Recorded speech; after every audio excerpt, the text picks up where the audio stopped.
by putting a piezo on my hand and running that through the Zoom mic, then holding a bone and then bowing it, I can use my hand like a low pass filter.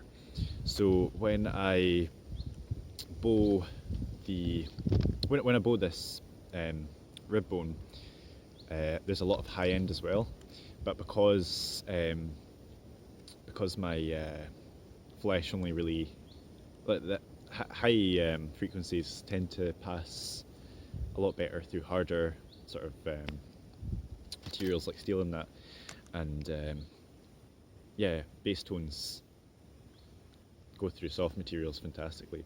So when I play this, I'll record it as well.